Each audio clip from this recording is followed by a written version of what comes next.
एकदा एक लाकूड तोड्या रानात गेला असता इकडे तिकडे पाहत रडू लागला. तेव्हा रानातल्या झाडांनी त्याला विचारले, तू का रडतोस? तुला काय हवं आहे? तो म्हणाला, माझ्या कुऱ्हाडीला दांडा नाही, त्यासाठी लाकडाचा एक लहानसा तुकडा मला द्याल तर बरं होईल. ते ऐकून झाडांना त्याची दया आली व त्याला चिंचेच्या चिवट लाकडाचा एक तुकडा दिला.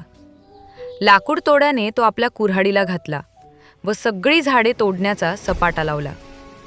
तेव्हा एक झाड इतर झाडांना म्हणाले, मित्र हो, आपण आपल्याच हाताने आपला नाश करून घेतला आहे.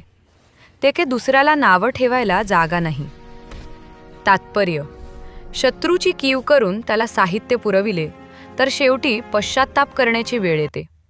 शत्रूवरही उपकार करण्यात, त्याच्या चुकांबद्दल क्षमा करण्यात मोठेपणा आहे हे जरी खरे असले तरी ज्यामुळे आपला शत्रू बलवान होऊन आपल्यालाच उपद्रव देऊ शकेल अशा प्रकारचे साह्य त्याला देणे हा मूर्खपणा होय.